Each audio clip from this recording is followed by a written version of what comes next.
I assigned spousal support of $2,000 per month, as well as continuing to pay the mortgage on the house, child support of $1,000, and health insurance until the minor child reaches the age of majority. In addition, if the child attends college, you are obligated to pay these expenses as well, the judge said. This decision is going to cost me over $6,500 a month. My wife has screwed many lawyers in her firm, and now they are screwing me. My name is Kurt D'Angelo, and my ex-wife is Lily, short for Lillian. My daughter, my pride and joy, is named Regina. To say she's daddy's little girl would probably be an understatement. When she was free, I took her to different venues. She told the judge she wanted me to be her guardian, but he wouldn't listen to her. The whole proceedings were total crap! The monthly child support was just prohibitive. Lily was working and making money. I didn't have to support her and pay the mortgage and everything else. I was definitely being ripped off, and the judge was in on it. I wasn't going to take it personally, however. In fact, I was already plotting how to make her regret the fact that she'd crossed me. I can be vindictive when I feel like I've been wronged. I grew up on the south side of Chicago, Lansing, Illinois to be exact. We know how to hurt someone. Some people call me an entrepreneur. I simply say that I am an entrepreneur who sees opportunities and seizes them. When I was young, I have to admit that not all of these opportunities to make money were totally legitimate. Now I am in real estate, own several rental houses, vending machines, and another business that would come in handy to fulfill one of my obligations to pay back my loving wife, that is, ex-wife. I own a coin-changing business, similar to Coinstar, with machines throughout the Chicagoland area as well as northern Indiana. This would allow me to pay spousal support, all $2,000 in all change. Have her bring them to the bank. They will insist on having them all on a roll. Maybe she'll get one of her lawyer buddies to help count them and put them in sleeves. Lily stayed home with Regina until she started school. Lily then worked part-time for a few years. Then she got the idea to become a paralegal. She took courses for about 2 years and then went on the market with a resume trying to find a job. After about 6 weeks, she was hired at one of the larger law firms in the area. Lily is smart, but I now believe it was her looks, even at 32, that helped her get the job. She was one of many paralegals at the firm, but it didn't take long for her to advance. She was spotted by an up-and-coming attorney, and he made her his assistant. Now I wonder if she was self-serving in those days. I, as a foolish husband, fully supported her choice of profession. She would come home tired, but with a smile on her face. Again, remembering this, I wonder why she was exhausted and what those smiles were for. We lived in a nice house in Oak Forest, Illinois, a typical working-class suburb of Chicago. As she began to socialize more with younger lawyers and even senior partners, her attitude changed. It became, we need to move to a better neighborhood. You make good money, and I work at a prestigious law firm. We need to show the world that we are successful. I loved the house we lived in. We renovated it and made it our own. I didn't want or need to live in one of the expensive suburbs. After 2 years of her nagging, I agreed, but told her I wasn't selling our house, that it was our house. We could rent it out, add it to the other houses I owned. So we bought a house on the north side of Chicago in Wilmette. To afford the $900,000 mansion, as I called it, we had to take out a jumbo loan. It wasn't on the shores of Lake Michigan, but it was close enough. She furnished it with new furniture to her liking. I never felt comfortable there. In fact, thinking about it now, I think it was the beginning of the end for us. We wanted different things out of life. I wanted to be humble, the kind of millionaire next door that no one knows about. She wanted to flaunt her wealth and have that kind of lifestyle. Now back to the judge's ruling and our divorce decree. I would fulfill his requirements exactly, but she wouldn't like that. Over the next month, I started making my plans. My daughter would get child support, but Lily wouldn't see any of it. They would be in an account just for Regina, so she could get whatever she needed and wanted. She would also have health insurance, the best I could find. Lily, on the other hand, was only getting catastrophic insurance. It will be a policy with a very high deductible. She will have to pay for all her medical services unless she gets deathly ill, then the policy will kick in. After 30 days, it was time to pay Lily the first installment of spousal support. An armored truck pulled up to the mansion, and the driver knocked on the door.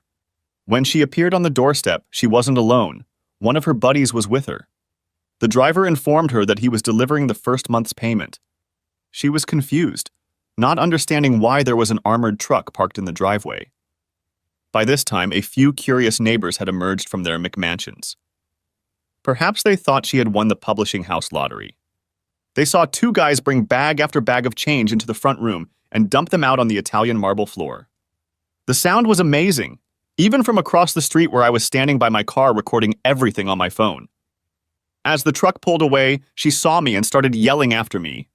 I just waved my hand at her and yelled back, "I hope you are enjoying your money, whore!" I then climbed into my truck and drove off.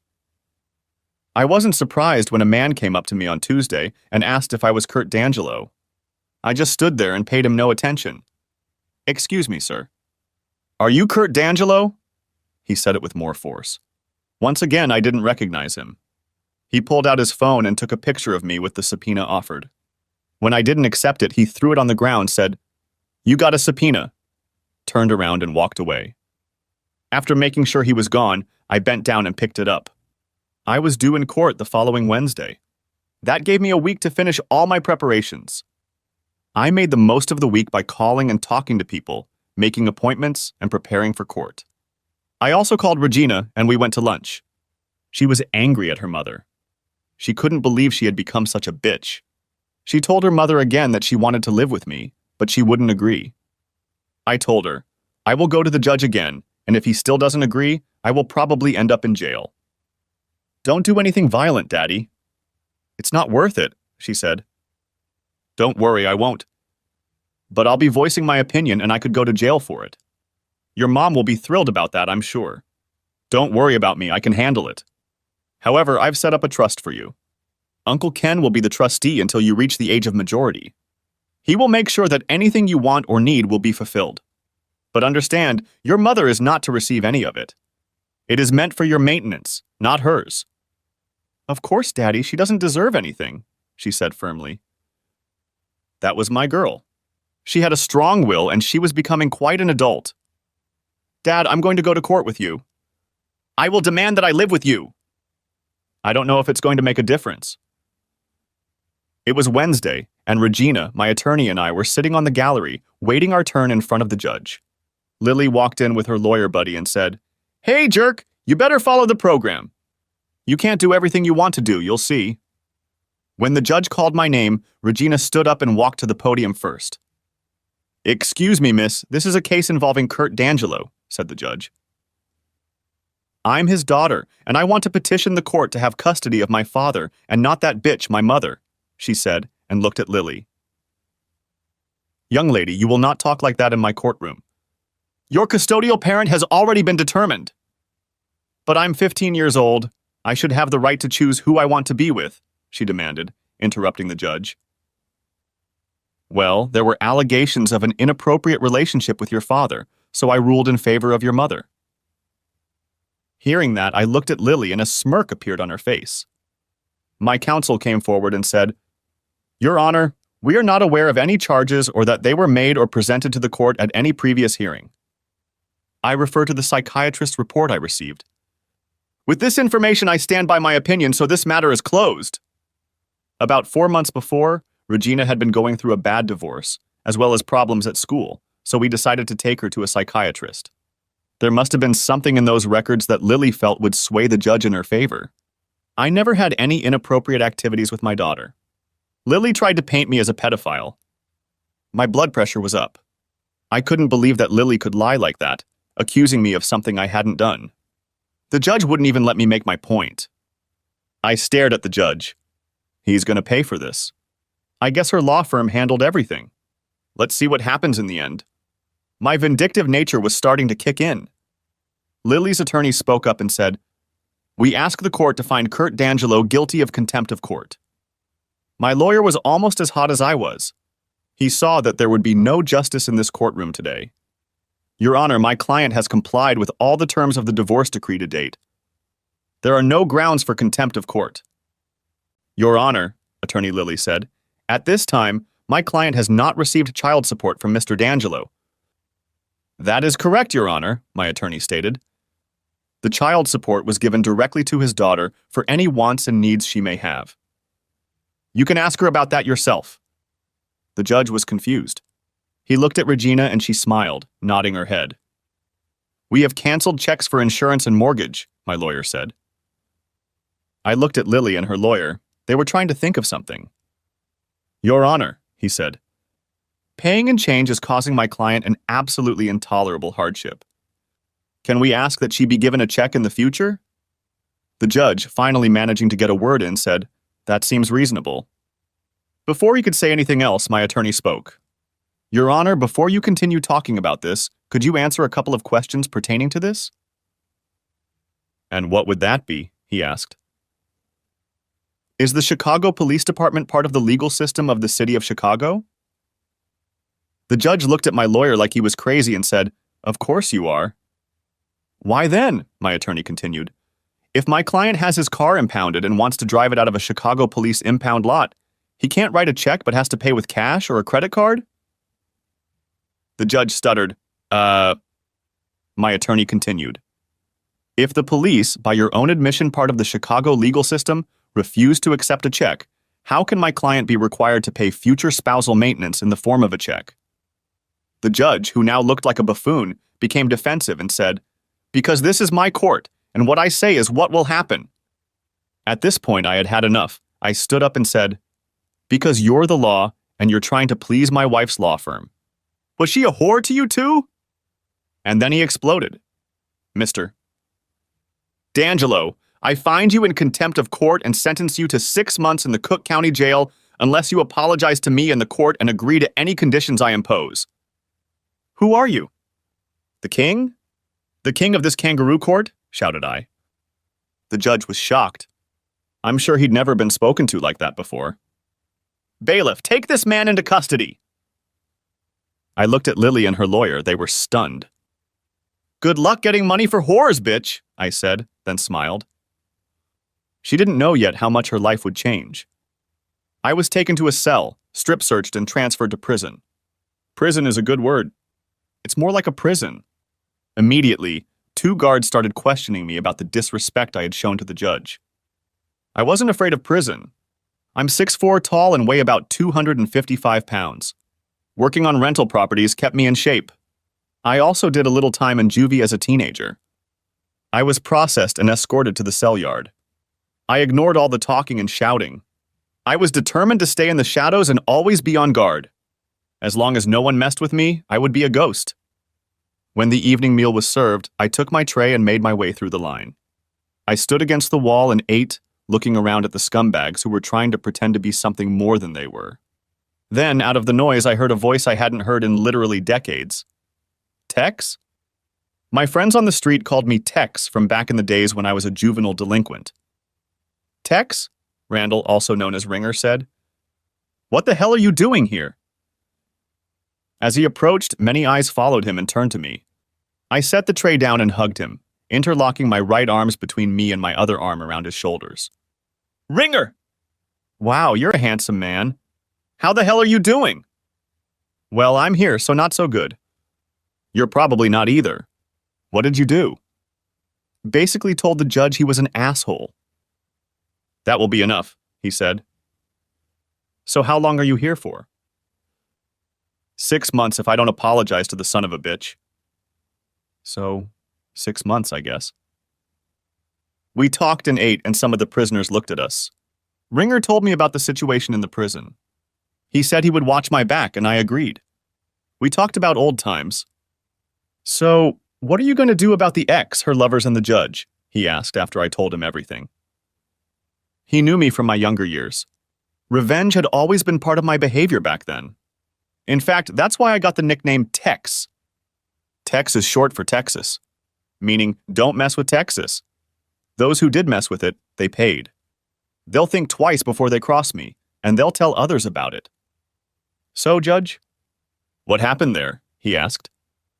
I told him he's basically a piece of shit. Oh, shit. What did he do?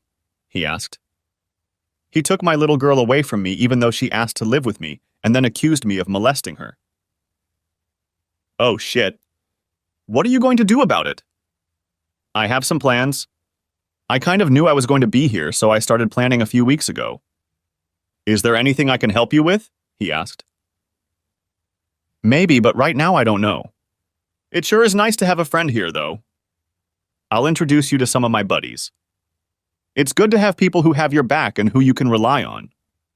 After some introductions, Ringer started telling some stories about running around the streets of Lansing. There were a few chuckles, but mostly nods, as if their stories weren't much different from each other. That night I lay in my bunk, staring at the wall. How did it get to this point? I asked myself. I began to review my life. My childhood was rough by most people's standards. My father was an abusive drunk, and my mom had no backbone at all, even when my dad started hitting me. Because of this, I spent most of my time on the streets. I met a group of guys who were in a similar situation. We weren't a gang, even though we pretended to be. We were just stupid kids dealing with the problems we had. The crime rate in Lansing is pretty high, and we didn't help that statistic. Mostly minor stuff, but we did steal a car a couple times. That's what got me into prison. Looking back, it was the best thing that happened to me. Sure, it was hard, but I had time to think about the direction my life was going. I vowed to myself that I would do something with my life. When I got out, I changed. I started planning for the future. By the time I was 20, I had saved enough money to buy a house in my neighborhood that had been foreclosed on. It became the first of many houses I renovated and started renting out. When I was 22 years old, I was in a club trying to catch a lucky break. I don't even remember the name of that club. It changed names so many times over the following decade, and then it was torn down to make way for condos. That night I was really lucky, at least I thought so at the time. I met Lily. We hit it off. Her life was very different from mine. She had just moved to Chicago to live with a friend. She grew up in Seymour, Indiana. Seymour is a small town best known as the hometown of John Cougar Mellencamp. By the time Lily was born, he had already become famous and moved away, so she never even met him. Growing up in a small Midwestern town produced a 21-year-old woman with an attitude toward life that I found appealing. I guess opposites attract. We married a year later, and the year after that Regina was born, named after Lily's mom. I bought a house in Oak Forest to rent out, but when she saw it, she loved it and wanted to make it our home. We spent the next 10 years fixing it up the way we wanted. It was the best 10 years of my life. We worked on home projects together, watched our daughter grow up, and invited the neighbors over for barbecues. It was the American dream. Then Lily got a job at a law firm, and things began to change, mostly her attitude toward life. The simple life no longer suited her. She needed expensive clothes, jewelry, and neighborhood barbecues were replaced by trips to expensive restaurants, often with people from her law firm. She also began making derogatory statements about the people of Chicago's South Side. I know the reputation and reality of the South Side, but she was a country girl who acted like she was better than everyone else. We fought more than once over this attitude. Soon after that, she started urging me to move to the North Side all the time. 3 years ago we moved. Of course, the school system was better, but now Regina felt the attitude of her North Side classmates. It made her school life unbearable. She kept saying she wanted to go back home. So did I, but Lily never heard anything about it. She was where she wanted to be. The event that started the divorce was an evening like many others at the time. She called around 6:30 and said she was going to a dance with other paralegals from her job. However, that evening I tracked her cell phone and decided to check on her. I stood in the shadows and watched her. Sure enough, she was dancing, but with the guys from the club. They were flanking her like she was a free-for-all. They were doing anything but having sex on the dance floor. At about 9:15, I had to go to the bathroom to relieve myself. While I was doing my business in the stall, a guy came in and started peeing at the urinal. When he was done, another guy walked in. "Damn, Joe, you're getting turned on with Lily on the dance floor." "I thought you were going to do it right there." "Yeah, she's a wild one," said the first guy. "You know it." "She said she's coming home with me tonight. We can finally have some proper fun instead of 20 minutes at the office or in the backseat of my car." "Yes, it's nice for immediate relief, but it doesn't compare to the sexual experience," the other guy said. "Well, we're going to work all night tonight," the first guy bragged. "Maybe next weekend it will be my turn," said the other guy as they both left the restroom. I know guys like to talk, but this sounded more real than just bragging. I came out of the restroom a minute late to see her in the arms of one of the guys making out on the dance floor. Around 9:30, she texted me that she had a little too much alcohol and didn't feel comfortable in her state of mind going to the L so late at night. She texted me that she was going to spend the night with Paula, one of the other paralegals in her office. I texted her back, "That too." She then wrote back, "I'm sorry." She would be sorry. I watched her grab her purse and walk out of the club, holding hands with a young lawyer from her office. I followed them. They were so engrossed in each other that she didn't notice me. They jumped into his Lexus and kissed and groped each other for a few minutes. I started to get angry, but then my Southside vindictiveness took over, and I calmed down, making my plans. I followed them to his building. They pulled into the parking lot, and I headed for the mansion. When I arrived, I explained to Regina that we were leaving and that she should pack everything she wanted because we weren't coming back. She was excited, but asked, "What about Mom?" "There are other guys taking care of her now." She understood exactly what I meant. It took us about 3 hours, but we packed everything into the back of my truck. Fortunately, our house in Oak Forest had recently vacated, so we had a place to go. Around 11 o'clock the next day, Saturday, she called my cell phone. "Kurt, what's going on? Where are you?" "Home," was all I said.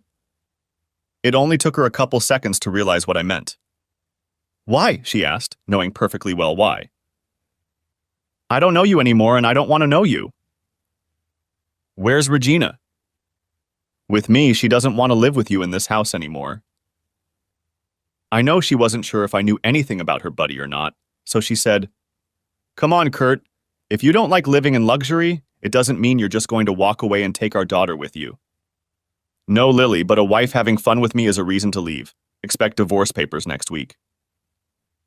She sighed, then said in her usual derogatory manner, "You Southsider piece of shit. You have no idea what hell you're bringing upon yourself."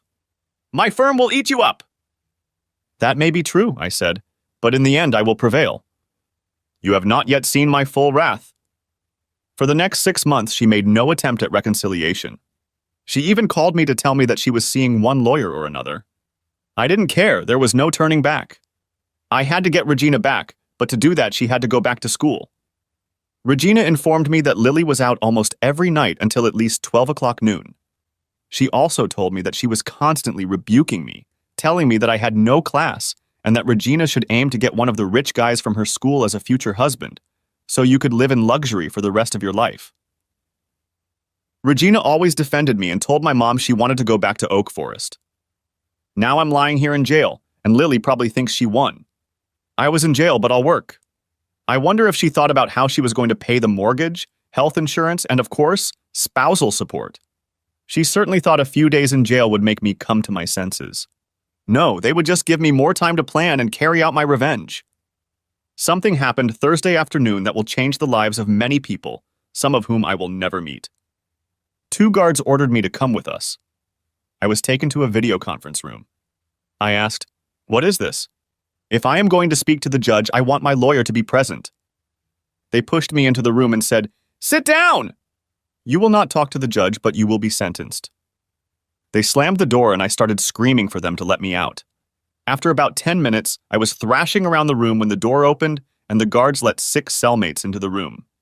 I knew what they were going to try and I was going to do everything I could to make sure it didn't happen. "You shouldn't mess with me," I declared. "You'll regret it." One of them jumped at me and I punched him right in the nose. I heard it crack. Then they all rushed at me. I swung back, kicked, elbowed, and pinned them against the walls. Then the biggest of them, 6 inches taller than me, took me in a chokehold. I kept punching until I lost consciousness. I woke up in the infirmary. I was bloody, bruised, and my ass was on fire. I knew what they had done. They needed to establish dominance, and that's how they did it. I realized by the light coming through the window that it was morning. I had been out all night. When the nurse approached me, I looked at her with hatred in my eyes. Hatred for this whole system that could take my child from me, make me pay so my ex-wife could continue to live in the mansion, and finally put me in jail to teach me a lesson. The nurse looked at me. I was tied up so I couldn't move my arms or legs. Seeing the hatred in my eyes, she said, "I am here to help you, not to hurt you. You've been beaten up badly. They said you got into a fight, but we both know the truth. I can either help you get better, or you can lie here and suffer. There's no difference for me." I realized she said the last words, but didn't really mean them. She wanted to help. I tried to smile and said, "Sorry. You've been through a traumatic event. I can only imagine your rage. She left, but came back with a plate of breakfast for me. She unclenched one of my hands. Thank you, said I. You're welcome. As I sat and ate, I knew what I was going to do. Can I ask a favor? Said I. It depends on the situation, she replied. One of the prisoners, Randall Turner, is a friend of mine that I grew up with. May I invite him to join me? We'll see, she said in an indifferent tone. It turned out that she had managed to get permission to visit Ringer. Later that afternoon, he came to see me. When he saw me, he said, "Oh, shit." He knew I wouldn't let it go unnoticed. I described the 6 guys and 2 guards who did this to me. Then I said, I need to know the full names of all 8 of them, not their nicknames. Oh, shit, he repeated. What are you going to do? An eye for an eye, but with a twist. He saw my look and knew what it meant. He knew it wouldn't be pretty and that innocent people would pay. I'll try to get them, he said. What do you want from me? Just that, I'll take care of the rest. We talked some more and then he was escorted back to his cell. Sleep that night was restless. I couldn't get comfortable, strapped to the bed. The next day, Ringer came back with the list. He asked again, What are you going to do? The less you know, the better, I told him. Oh shit, he said. The next day was Sunday and I got a good and bad surprise. Lily arrived and brought Regina. Lily was the first person to talk to me. So I see you have found common ground with your fellow misfits, she said. What the hell do you want? I growled. Regina insisted we come to you. Are you ready to apologize and be reasonable yet? No way! And what is this shit about me and Regina? You know I'd never do anything to her? How do I know? She's unusually attached to you, she said. You're a piece of shit! Why don't you go back to your buddies and have them look up your ass so you can see how much shit is in you? Just so you know. It's happened before and they loved it. She gloated. Get the hell out of here and send Regina here. I'm sick of talking to you. She was smiling the way only a nasty bitch could smile. She thought she'd gotten me, and she had, just adding fuel to the fire that would burn her ass. When they brought Regina in, she cried when she saw me lying there with bandages all over me. Honey, don't cry. Things look worse than they are. Oh, Daddy. I was scared when I saw you lying there like that. You look like you've been in an accident. Don't worry about me, sweetheart. I'm tougher than I look. Dad, I hate Mom for doing that to you. I hate her for making me live with her, and I hate her for saying you did inappropriate things to me. That's total bullshit. I know Regina, I said, trying to comfort her. Don't call me that again, she said. I looked at her, perplexed. I'm Gina from now on. I don't want to be associated with my mom or anyone in her family. That's what I told her, and then I declared that I wouldn't talk to her again if I didn't have to. And I haven't since Monday. She keeps trying to be nice to me, but I keep ignoring her. Gina, I said, using her new name. You look more like me than you realize. I couldn't be prouder, she said, smiling. We talked some more about little things. Then I asked, could you do something for me? Anything! Dad. I handed her the list Ringer had made for me, and she immediately put it in her bra. Give this to Uncle Ken and tell him to come and see me as soon as possible. My brother Ken was 3 years younger than me. He grew up with the same abusive, drunken father, but I protected him as best I could. I also took the brunt of the abuse to keep him safe. He had all the brains. He got really into computer games and then moved on to computers themselves. We sat and talked for a little while longer until Lily came back and said, Regina, we have to go. Gina didn't say anything to her, just got up, gave me a hug, and walked away. Lily said to me, Your daughter is just as stubborn as you are. I just smiled at her, and she turned and walked away. On Tuesday, Ken came to visit. He was shocked at my appearance. Looks much better than last Friday, I said. I'm glad I waited, he said jokingly. Then he spoke to me in our own made-up language.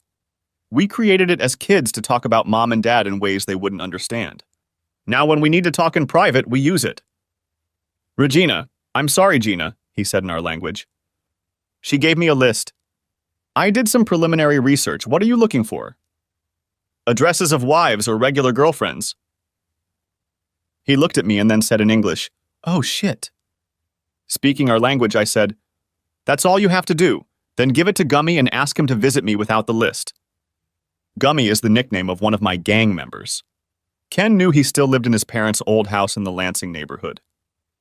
I can do that. Anything else? No, that will be enough. But don't be a stranger. I could use a familiar face now and then. Aren't you going out soon? He asked. Not if I don't apologize, and you know me better than that. You've always been stubborn, he stated. Yeah, and it kept you from your father's drunken wrath, I said. He realized I was right and just smiled. I'll stop by in the next 2 weeks to see if you need anything else. That would be great. That same week, I went back to my regular cell, and Ringer informed me that things were going to go south and that there would be a price to pay. They just didn't know what for. The looks I was getting from the 2 guards as well as the 6 said, "You better stay where you are or it will happen again." They didn't know yet that they were the ones who were going to be put in their place. Gummy came to visit and said to me, "Ken gave me this. What do you want?" "Did you hear what they did to me?" "Yeah, I heard," he said. Ken must have told him. "Return the favor, but to their loved ones. Just no DNA, use Steely Dan or his more flexible cousins," said I. He nodded. He understood what I meant. Then I said, all on the same day, preferably at the same time. Make sure they tell their loved ones, don't mess with Texas. I'll get my friends to help, he said and walked away. Someday he would avenge me. He knew how to do it in such a way that they wouldn't be able to identify anyone. But they would know the reason. A week passed, but I heard nothing. I was also waiting for another visit from my daughter. I didn't want to see Lily, but I knew she had to be here if Gina came. Tuesday morning, I noticed that 2 security guards were not at work. Tuesday was not usually a day off for them. In addition, one of the 6 was distracted and looked upset. It must have happened yesterday, I thought to myself. I talked to Ringer and asked him to tell him, "Don't mess with Tex." Soon several prisoners began to address me. "Hey, Tex!" After a couple of days, the 6s started throwing angry glances at me. 2 of the guards went back to work and glared at me. Ringer's friends, however, had my back. When one of the 6s approached me, 8 of my new friends came up and surrounded us. The guy said, "You're a piece of shit. I don't know how you did it, but my girlfriend dumped me.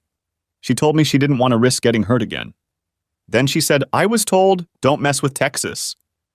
I just looked at him, smiled, and said, "That sounds like good advice. I told you all that you shouldn't do what you did. Now your women know how it feels. An eye for an eye with a twist. The twist is that you hurt me, and I hurt those you care about.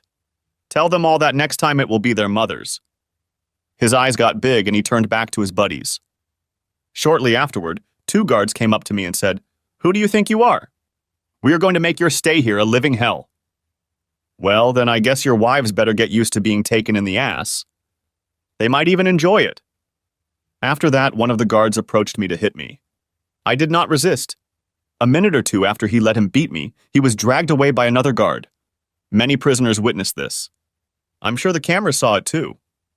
I was brought back to the infirmary and met Beth, the nurse who helped me the first time. "So we've got a troublemaker here, huh?"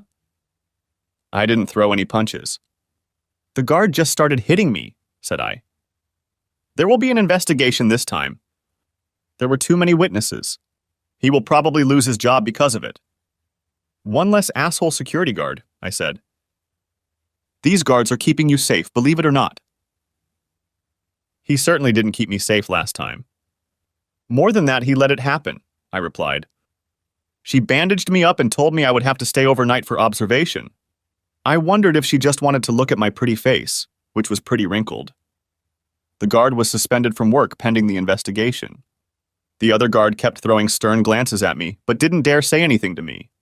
Perhaps he realized, don't mess with Texas.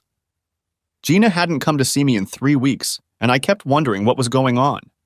Ken finally came in and told me that Lily was refusing to bring Gina to visit. That pissed me off even more. My ex-wife was hiding my daughter from me. Lily arrived at the end of the month. She had almost left Gina at home, but Gina wouldn't get out of the car no matter how much she screamed and yelled. Lily came in to see me and was already furious. "Your daughter is acting impossible." "She hardly ever talks to me." "She's just as stubborn as you are." "You said that last time you were here." "Why don't you ask the judge to reverse his decision and hand her over to me? I'd be happy to take her off your hands," I told her. "You're not getting her!" "She needs to go to a good school so she can accomplish something." "Oak Forest is a good school and she loved it there," I told her. "It's not even close to Wilmette." "She's getting a great education and meeting people who can help her in the future," she replied. "Our daughter will make her own way in life. She doesn't need to ride on someone else's coattails," I objected. "You're just so stubborn that you can't see any good it can do." "Lily, we've argued about this 100 times. You're never going to change my mind, and I'm not going to change yours. Why did you come here in the first place? I know it wasn't to bring Gina to me." "Her name is Regina, not Gina." "Well, that's not what she wants to be called." "Don't you want her to be an independent woman?" "You mean stubbornness?" said Lily. "No, I mean independent. Able to think for herself, to decide what's right for her, not go along with a guy with money or power. Or maybe big stick." She looked at me and grinned. She knew that last comment was meant for her. "Anyway, that's it," she said. "I need spousal support payments. I need to buy things and pay bills." "Well, you'll have to pay for them out of your paycheck." "I can't get checks from my S-Corp while I'm incarcerated, and I don't have to. No job, no paycheck. That's how it works in the real world." "What do you mean?" "I can't pay all the bills on my paycheck." "Well, you should have thought of that before taking me to court," I replied. "Well, you acted like a jackass by paying in change." "Well, now you won't get paid because I'm in jail." "You must," she said. "No, I don't." "What are they going to do to me? Put me in jail if I don't?" "Oh, I'm already in jail. It wouldn't be very wise of them to get me out to throw me back in." "What am I going to do about the bills?" she whined. I looked at her and said, "Get one of your lawyer buddies to pay the bills. I'm sure you deserve it." With those words, she ran out of the room. Gina came in. I was so happy to see her. "Wow, you really pissed her off," she said. "She expects me to keep paying her spousal support while I'm in jail." "Ha, good luck with that," said I. "How are you holding up, Dad?" "Don't worry about me, I'll be fine." "How are you doing?" "I hear you're still not talking to your mom." "Not very often, just when I have to," she said. "So when are you getting out of here?" "Honey, I refuse to apologize to that asshole judge." "I'll only apologize if he gives you back to me." "I don't think that's going to happen anytime soon. I probably won't get out of here until my 6 months is up." "I understand," she said sadly. "You know it's my birthday next month. I'd like you to come out so we can celebrate, but I don't want you to go against your principles. We can celebrate when you come out." It was tearing me apart. I began to reconsider my position. By being here, I was hurting my little girl. Then Gina said something that put things into perspective. If a man has no principles, he has nothing. As Abraham Lincoln said, important principles can and should be unbending, she pronounced. "Where did you hear that?" I asked. "My counselor, Alex, Dr. Hodges, is at school. It's great to have someone to talk to about all of this. Some of my teachers noticed that my grades were going down and asked the counselor to come and talk to me.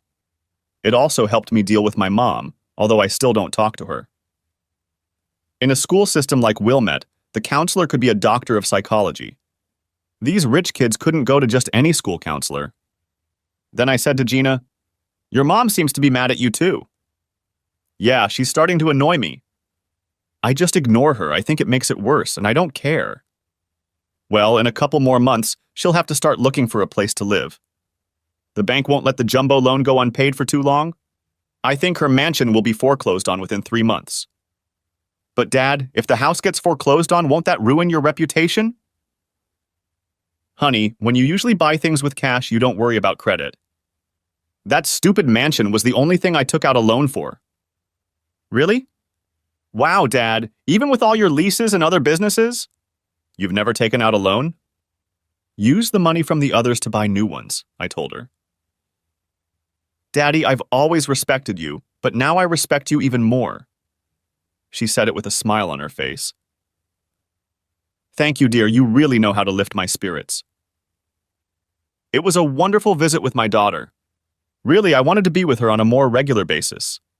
Besides, missing her birthday would be hard on both of us. But I knew she would be fine, she is a strong child. The next week I found out that the security guard who hit me had been fired. It was hard to object to a videotape that didn't even show me defending myself. A few days later, the other guard quit as well. I don't know if he was transferred or not, but at least he left. Several inmates thanked me for getting rid of the rotten guard. I think I gained some respect with that. Now more people were calling me Tex. I didn't have much trouble after that. The 6 were still mad at me. I heard that one of their wives had filed for divorce, and 3 others had been dumped by their girlfriends. Maybe stupid people can learn? Given the threat of more reprisals, and the fact that my standing among the other prisoners had improved, they knew they were better off doing nothing. A couple weeks later, I received a subpoena to go to the video room to meet with the judge. I told the guard who came to pick me up that I would not meet with anyone without a lawyer. But the judge is already waiting, he said. I don't care. I want my lawyer, have him reschedule, my calendar is open. The guard hesitated, then turned and walked away. 3 days later, I was informed that the meeting was scheduled for the following week. I asked that the lawyer and I have half an hour before the meeting to confer. They set it up, and the lawyer and I met to discuss what was going to happen. My lawyer told me he was not given any information about the meeting, which seemed odd to him. I guess we'll play it by the circumstances. When the judge showed up on the videotape, I could tell he wasn't happy about being put off for a week. But I didn't care. In my mind, he was a piece of shit who thought he was better than others just because he was a judge. My attorney spoke almost immediately. Your Honor, may I ask what this refers to? We didn't get any information. We were just told to be here. Your client didn't need to involve you, he said. I just wanted to know if he was willing to apologize to the court for his outburst. The lawyer looked at me and I gestured to him. He leaned over and I whispered in his ear. Your Honor, my attorney said. He is unwilling to apologize and asks that you apologize to him. He also asks that you grant him primary custody of the child. Judge looked shocked. How could I ask him to apologize? Of course he wouldn't do that. My decision regarding the child stands and I have nothing to apologize for, he said. Well, then we've wasted our time. If in the future my client decides to change his mind, we will request an audience at this time. Good day, sir. And one more thing, the judge said. I thought, now we'll know the real reason for the meeting. Your client is not honoring a divorce decree. When does he plan to make the required spousal maintenance and mortgage payments? My lawyer leaned toward me, and I whispered in his ear again. Your Honor, he doesn't plan to make any payments while he's in custody. But his house will be foreclosed on, the judge said. It's not my house, maybe my wife's mansion, but it's not my house. I never wanted to own it, I said bluntly to the judge. It will ruin your credit and you will lose all your equity, he said. A small price to pay to see my favorite ex-wife walking down the street where she belongs, said I. Then I said something I knew would piss him off. Perhaps all her buddies can make the payments. I'm sure you all can find the money together. I knew that by insinuating that my wife was a whore and he was one of her lovers, he would fly into a rage. You worthless piece of shit, Southside scum. Who do you think you're talking to? I interrupted him as he was about to continue. I think I'm talking to the man who partook of my wife's body. If I'm wrong, I apologize. I just can't understand why someone who isn't in the game would care so much. With these words, I got up and went to the door to be let out. I heard the judge say, Counselor, your client just earned himself 2 extra months in jail. If he continues to disrespect me, I will make his life a living hell. I smiled, waiting for the guard who was supposed to return me to my cell. I realized he was listening because he had a stunned expression on his face. He couldn't believe what I had just done. When I got back to my cell, I was on edge. Apparently, my wife had blabbed about the mortgage to her buddies, who in turn had talked to the judge. What a goddamn rat's nest. Their time will come soon enough. The next Sunday, Lily couldn't resist coming to visit me in jail. Luckily, Gina found out about it and made her bring her along. I heard you pissed off the judge again and got 2 more months in jail. When are you going to learn? You can't fight the system. Lily, why don't you just talk to me anymore? All you're doing is trying to show your attitude toward Northside. I don't need that. All I need is for you to make sure Gina visits me regularly. She practically screamed, "It's Regina!" I turned away and didn't speak to her. She just kept cursing. Finally, she left and Gina came in. When she walked in, she had a huge smile on her face. I asked her why she was so happy. "Because I'm going to see my daddy," she said. "It can't be the only reason," I said. "I have a surprise for you, but I can't tell you what it is yet until I think it through." "Dad, do you trust me?" "With my life," said I. "Then will you sign this paper without reading it first?" She held out a folded piece of paper. I looked at her warily. "What are you up to?" "You'll have to wait and see.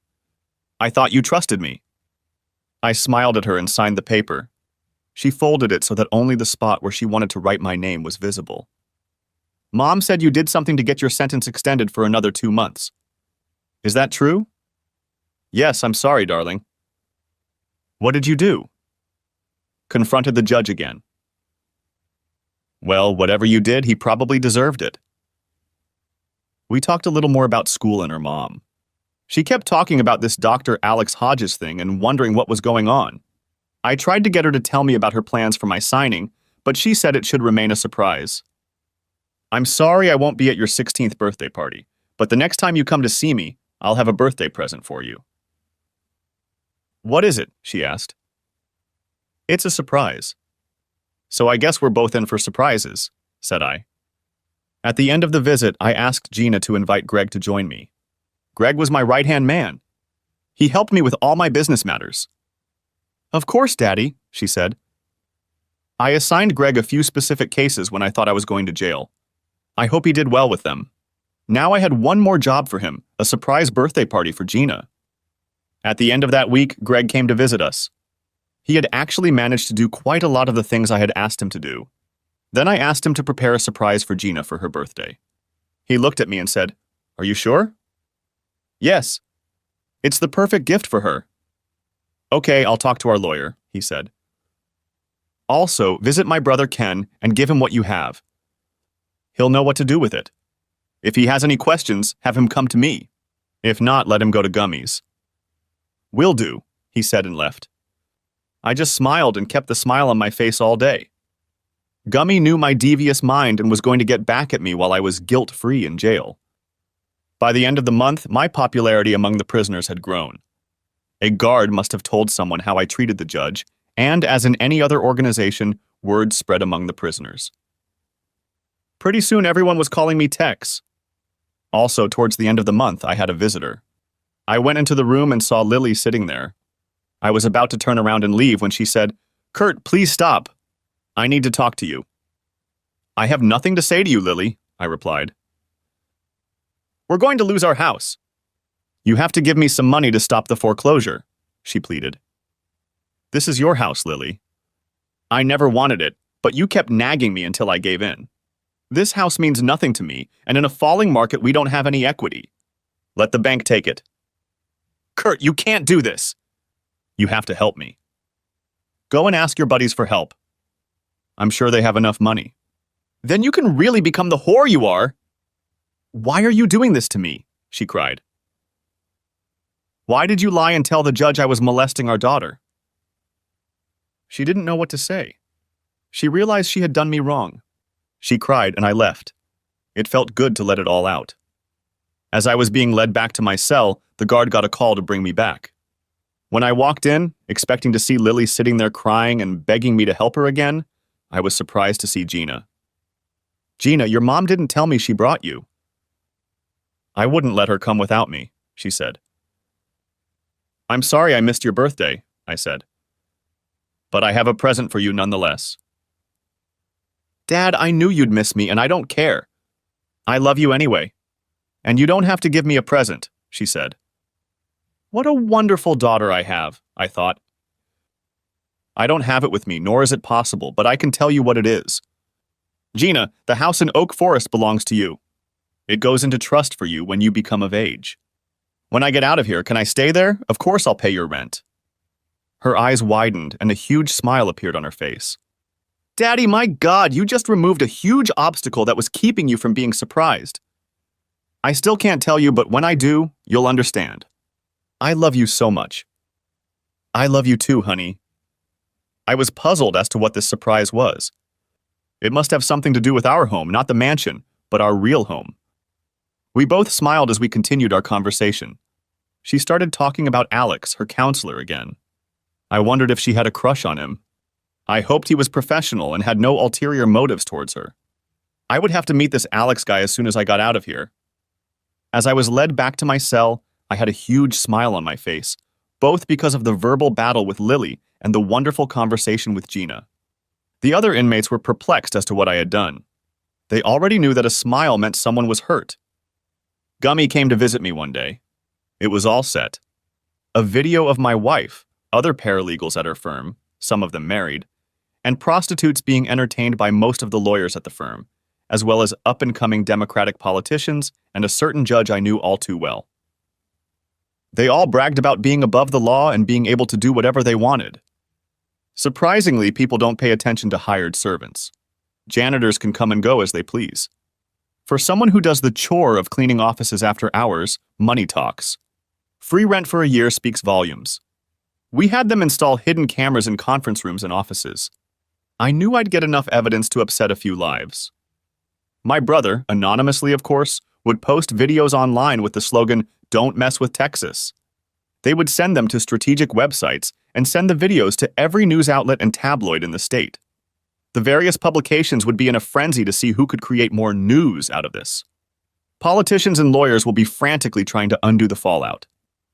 I smiled and said, "In a week's time, go and let the others know what should happen next."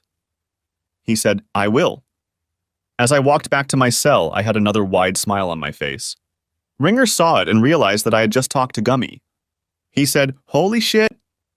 I just nodded and smiled even wider. I was lying in my bunk when the videotapes came out, and I could hear the murmurings going around the prison. Apparently, somehow the news had reached our little corner of hell. I began to hear people openly say, "Don't mess with Texas." A few minutes later, I was surprised when a big guy, one of the 6, came into my cell and said, "You're a bad bastard. I'm sorry for what I did to you. I told you all that you shouldn't mess with me, that you would regret it. Now more and more people regret contacting me. I return kindness for kindness and violence for violence. I hope you'll accept my apology." "Sure, just remember that just because you're big doesn't mean you can't hurt yourself." He nodded and walked away. About 3 days later, I was called before the judge again. He had already called my lawyer and he was on his way. We sat in the video room while we waited for the judge to connect. "I wonder what this is about," he said with a smirk. "Only time will tell," said I with a smirk on my face. "Oh shit," he said. When the judge came on stage, he looked at me with fire in his eyes. "You did it," he shouted. "What are you talking about?" said I in an impassive voice. "You're Tex, aren't you?" he was still yelling. "Some people call me that," I said calmly. "You're going to pay for this!" he shouted again. "I've been in jail for the last 4 months. How could I have done anything?" I said, not paying attention. "You have friends." "We all have friends, Your Honor," I said sarcastically. "You're not getting away with this," he spat. "I don't know, Judge. You may be out of a job soon, and I hear your wife is divorcing you." "You better call off your dogs," he demanded. "Now you're calling my friends dogs? I'm not sure they'd appreciate that. You know, if you corner a dog, you might get bitten." "Are you threatening me?" he asked. "No, just repeating the old adage," I said. "I'm going to make your life a living hell. When you ever get out of this slimy prison, you better be on your guard. One day you're going to have to answer to people who don't care about your life. And I'll be happy no matter what they do to you." Then he cut the transmission. I turned to my lawyer. Did you get this? Sure, he said, holding out the phone. More fuel to the fire. The Bar Association will be interested to hear this. Apparently, in Illinois, intimidation is a criminal offense. A few days later, another visitor came to see me. It was my wife again. Oh, it's you. I thought I made it clear to you that I had nothing more to say to you. You bastard! She shouted. What are you talking about? I asked calmly. You got me fired! My picture is all over the news and the internet. How could you do this to me? She whined. You did it yourself, said I. Do you hate me that much? Yeah, and all your law buddies who think they're better than everyone else. I spat back. I continued. When we first met, you were a sweet small-town girl with a great personality. Now you're just an uptown bitch who loves no one but herself. What am I going to do? I don't have a job, and no one will hire me now. Move back to Seymour and live with your folks, I suggested. I can't. The local paper had a headline local girl at center of Chicago scandal. My parents are going to take early retirement and move to Florida to avoid all this talk. Looks like Florida is the right place for you. You'll be a lot farther away from me. They don't want to receive me. They hardly want to talk to me. Wow, your parents barely want to talk to you, and your daughter barely talks to you. Maybe it's you? I said. I think you should move and start over. But you better not take Gina with you. As soon as I leave here, I'll come back and petition the court for primary custody. I think with your reputation, they'll reconsider you as the best moral example for an impressionable girl. You can't do that, she said. She's all I have left. Lily, I don't care! You did this to yourself. We had a good life, and then you started having fun with everyone. Hey, that's a thought. You could be a whore for one of your lawyer buddies. I'm sure there's a market for an almost 40-year-old ass. She looked at me. There was nothing but pain in her eyes. She put her forehead on the table in front of her and just cried. Sucks to be you, said I. Then I asked, Did you bring Gina? She practically exploded, declaring, It's Regina! And no, she's doing something with this doctor friend of hers. Well, then I have nothing more to say to you. Don't come back unless you bring Gina. I turned and walked away as she was still furious. There was no smile on my face this time. I actually felt sorry for her. She was broken. The next day I saw a night report. Apparently the top floor of a 5-story office building in the center of town had caught fire. Thanks to the sprinkler system, the bottom 4 floors were not destroyed, but the top floor was gutted. I just smiled. Ken came to me the next day and told me that the law firm's external server had crashed. All of their data had been lost. Again, I just smiled. A couple weeks later, I had another visitor. It was Gina. She must have talked her mother into bringing her. She came in with the biggest smile I'd ever seen. Gina, I turned to her. You look incredibly happy. What's wrong? I was finally able to finish my surprise for you. You'll never guess what it is. Well, I know from our last conversation that it has something to do with the house in Oak Forest. Don't tell me you and Mom moved there. I know she'd rather live anywhere but there. You're half right, she said. I looked at him puzzled. Mom is being evicted from the Wilmette house, and I'm moving into the Oak Forest house. How can you do that? After all, by court order, she's got primary custody of you until you're of age? I asked. What a surprise. I'm legally an adult. Now I was really puzzled. I've achieved emancipation. That's what Alex and I have been working on for the last 2 months. Once you put the house in trust, everything fell into place for me. I needed somewhere safe to live, and our old neighborhood is perfect for that. So, let me get this straight. Are you now considered an adult? Yes, when I started having problems with school, mostly because of problems at home, Dr. Hodges helped me solve that problem. Once you get out of here, you can go home. I can't wait to go back to high school in Oak Forest. I've already talked to a lot of my old friends. They can't wait for summer to end and school to start. Mom told me you were spending time with a counselor. I'd like to meet this Alex guy, said I. I still had my doubts that this grown guy was paying that much attention to my daughter. Well, you're in luck. Alex brought me here today. Now I was really starting to worry. He's driving her around Chicago? I'll be right back, she said, heading for the door.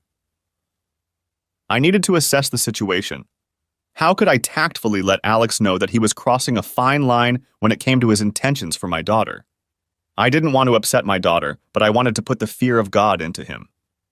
When Gina walked back through the door, she was followed, not by a man, but by a gorgeous woman with raven hair. She smiled at me with a question. How are you doing? I looked at her carefully and said, Freddie? She replied, I haven't heard that name in about 20 years. Freddie, or should I say Alexandria Frederico, was from my neighborhood. She didn't hang out with my gang, but we went to school together. Gina looked at both of us in confusion. Daddy, how do you know Dr. Hodges? Freddie, or Alex as I now realize, answered for me. We lived in the same neighborhood. But he didn't pay attention to me then. I turned to Gina. She was a couple years behind me in school, and we didn't really run in the same circles. And you were a juvenile delinquent back then, she said with a smile on her face. I see you haven't changed much. You're in your 40s now, and you're still in prison. My face reddened, and then I said, I still can't keep my mouth shut when it's appropriate. Looks like it, she said. I heard that I should probably call you Tex? Huh? Said Gina. Why do you call him that? That was his nickname when he was a teenager. He was never afraid to retaliate when someone did something bad to him. Your mom definitely did something bad to him, and if I'm not mistaken, I bet the news about the law firm is all Tex is doing. I plead guilty, said I.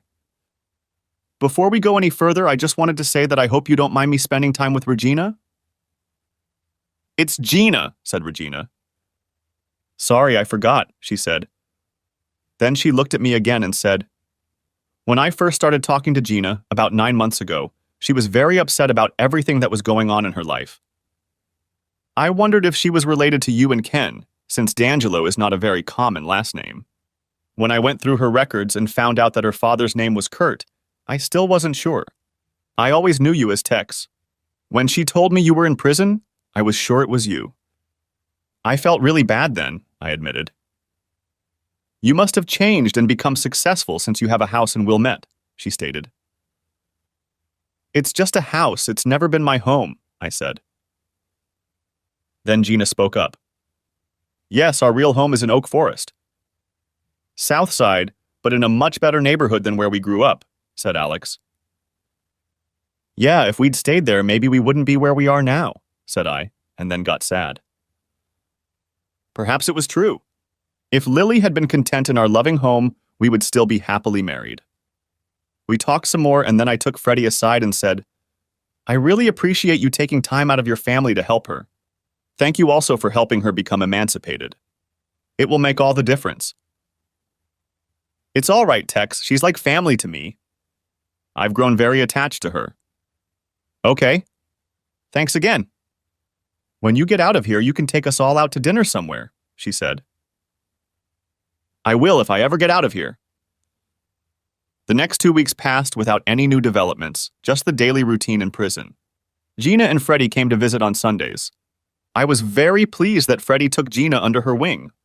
Gina told me that Alex helped her decorate the house. They bought new furniture and other decorations. When I asked where they got the money from, she said, From Uncle Ken, of course. I have money set aside for my needs, right?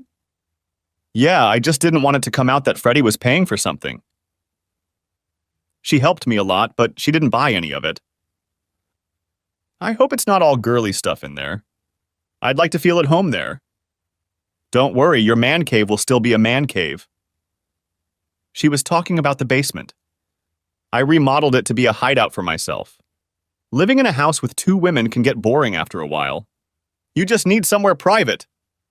When they left, I lay there thinking about how my daughter was growing up. She was an adult now. Soon I would be on my own. In a couple years she would be off to college and then who knows where. I hoped I could meet someone who appreciated the simple things in life. And on Monday I had another visitor, Lily, again.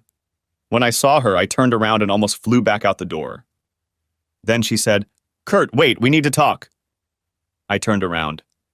Now what? I thought. Do you know what our daughter did? What are you talking about, Lily? I asked. She went and got emancipation. She doesn't have to live with any of us anymore. In fact, she's already moved out and I don't know where she went. Oh, that, I said. So you know? Did you put her up to it? She accused. No, she did it on her own. The school counselor helped her. So where is she staying at the counselor's? No, she's back home. She moved back to the south side? What about school? She asked. She'll be back in Oak Forest in the fall, I said. She hated that school in Wilmette, Lily. She was always despised for being a kid from the projects, as they called it. She never belonged in high society. You took her out of a school she liked, where she had a lot of good friends, and put her in a situation that hurt her ego and gave her an inferiority complex. By moving her there, you did her more harm than good. I was just trying to make sure she got a good education, she stated. Children learn more from their parents' example than they do in the classroom. We were her teachers of what she would face in life. What do you think your example will teach her? I hope it teaches her what not to do. Our job as parents is to raise law-abiding, responsible adults. I hope we have accomplished that, and I hope she will overlook our failures, especially our marriage. It wasn't that bad, she said. No, but that's how it ended up. Lily, I hope you find what you're looking for. Obviously, I didn't have it. She looked at me. I saw sadness and regret in her eyes. I got up from the table and walked out. I felt sorry for her again. Finally, the day came when I was to be released. This time I was summoned to the real court. Gina and Freddie were there, as well as Lily. As I sat waiting for the judge, I wondered what he would say this time. I still wasn't going to apologize. The bailiff ordered us to all rise. We stood up as the judge entered. It wasn't the same judge. I wondered if he had lost his job. The judge reviewed all the facts presented to him regarding my situation. Then he looked at me. So, Mr. D'Angelo, what do you have to say for yourself? I hesitated, then said, I guess I should say to myself that I've done my original 6 months plus 2 more. At any time, you could have apologized and walked free, he said. I didn't feel the other judge deserved my apology, so I carried out his sentence. You are a stubborn man, Mr. D'Angelo. I prefer to call it strong-willed, and it has helped me succeed in business and in life, I replied. As for your divorce agreement, it remains in effect, and you will have to pay compensation for the months you did not honor it. Then my attorney spoke. Your Honor, my client will gladly pay what he owes. We estimate it to be just under $20,000. He will generously pay her the entire $20,000 today with the understanding that he has met his financial obligations and will not pay her again. With those words, Lily stood up and said, What? You owe me more than that, and you have to keep paying me until Regina turns 18. Miss, said the judge, I'll handle all the transactions in my courtroom. Now, counselor, how did you arrive at that figure? Your Honor, my client paid the down payment of spousal support, mortgage and insurance, and gave money for his daughter's support. He continued to pay for his daughter's insurance and maintenance throughout his incarceration. He did not pay his ex-wife's spousal support or mortgage payment because he was not working and could not get a paycheck. Now that he can work again, he can start earning money. The judge looked at the numbers and then said, Your client has been incarcerated for 8 months. Spousal support alone will be $16,000, not to mention the mortgage payments. Your Honor, if you read the transcript of the judgment, it says until the minor child becomes an adult. Your Honor, the child in question was emancipated within the last 3 months. The legal documents are in your possession, and the house was foreclosed on 3 months ago as well. Thus, there can be no payments on a loan that no longer exists. Therefore, the amount owed is $19,782. He will gladly pay her the full $20,000 and consider his relationship with her terminated in all respects. He looked at the transcript and then back at our figures. He couldn't see how he could get his head around what was written in black and white in front of him. I'll have to look into the matter some more, but if what you've given me is correct, I'll accept that figure. Then he looked at Lily and me and said, You have a child together. Yes, she is an adult from the court's point of view. However, she is still a teenager with teenage issues and needs. She needs both of you to be civil to each other so she can continue to develop in a healthy way. You all need to be polite to each other. Then, looking directly at me, he said, and you must be civil to others involved in the events that led to your divorce. May I have your word on that, Mr. D'Angelo? Yes, Your Honor, I said. Mrs. D'Angelo? He asked. Yes, Your Honor, she said.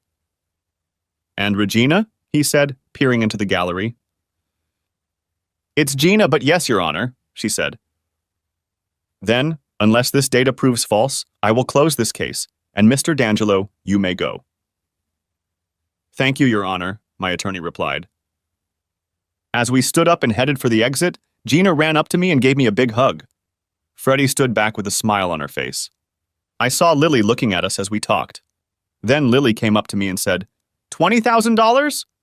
That's it! That's bullshit! Why? You chose your new people over me. They can help you get back on your feet. Son of a bitch, you can't do this to me! Lily, the judge asked us to be civil to each other. Let's do it for Gina's sake. It's Regina, hissed Lily. Our daughter, okay? What am I going to do? I have no job, no place to live, nothing. You can find another job, and as for housing, I can help you. I can put you in one of my apartments, rent-free for 6 months. That way you can focus on getting your life in order. You want me to move back to the south side? She whined. It's free rent. How can it be wrong? She exclaimed. I then turned to Gina and Freddie. Ladies, are you ready to go? Of course, they both said. Freddie, I think I owe you a nice dinner. I think I remember something like that, she said. Well, let's go to RPM Italian. I made reservations when I got confirmation of the release date. I really need to cleanse my palate of prison food. Out of the corner of my eye, I noticed Lily. I could tell she was furious. It was our restaurant. We went there together on special occasions. The table is booked for 6:30, so we have a little time. Do you mind if we ride around a bit? I just need to get used to the freedom, said I. I then turned to Freddie. I made a reservation for 4. Could you call your husband and see if he's available? She fell silent, and her face became inexpressive. Then Gina said, Daddy, she doesn't have a husband, not anymore. Then she turned to Alex. I'm sorry, Dr. Hodges, I didn't tell him. I didn't understand. The few times we'd interacted, she'd always worn her wedding ring, and even now she was wearing it. What was I missing? I'm sorry, Freddie, if I've offended you, I offered. No, you shouldn't, you didn't know. My husband was killed on the Eisenhower Highway about 5 years ago. Some big car changed lanes and drove into the divider. They say he died instantly. I'm sorry, Freddie, I didn't know. I just assumed that since you were wearing rings, you must be married. Yeah, I just can't get them off yet. Somehow I feel like if I do, I'll get them out of my head. I know, psychologist with mental problems. I've heard that before. Well, I'm very sorry. Perhaps you'll join us so I can try to make it up to you? She looked grim but said, I think it's going to be okay. I was so focused on my own problems and revenge that I didn't even ask about her life. I felt like such an ass.